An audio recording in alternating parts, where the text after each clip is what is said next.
Hello guys, welcome back to another video of Becoming a Code Expert. In this video, we'll be dealing with identity operators. So what is identity operator? So identity operators will check whether two operands refer to the same object or whether they are present in the same object. For example, I'm taking a list A is equal to 123 and B is also equal to 123. In the memory address, A and B will be stored in different addresses. For example, A gets stored here and B gets stored here. Even though the values are same, both of these are present in different address in the memory, so they are not equal.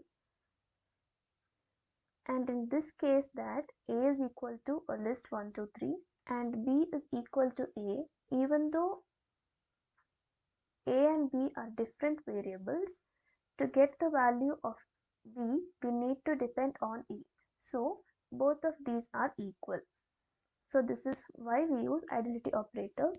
And coming to the types of identity operators, there are two operators. One is and the other one is not.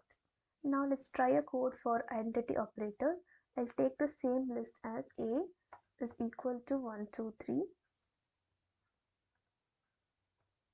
and B is equal to, let me take it as 4, 5, 6. Obviously, both of these are not same. And let me check. Print A is B. So if both of these are same, it will return true, else it will return false. So now let me try with the same elements. A is equal to 1, 2, 3 and B is equal to 1, 2, 3.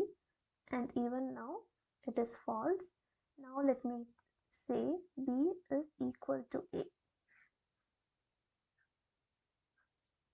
So this gave it as true as both of these are stored in the same memory address. And now let us see what is not. So I'll give A is equal to 1, 2, 3 and B is also equal to 1, 2, 3. If the values are different, the output will be true, and if the values are same, it will be false. So I'll print A is not B.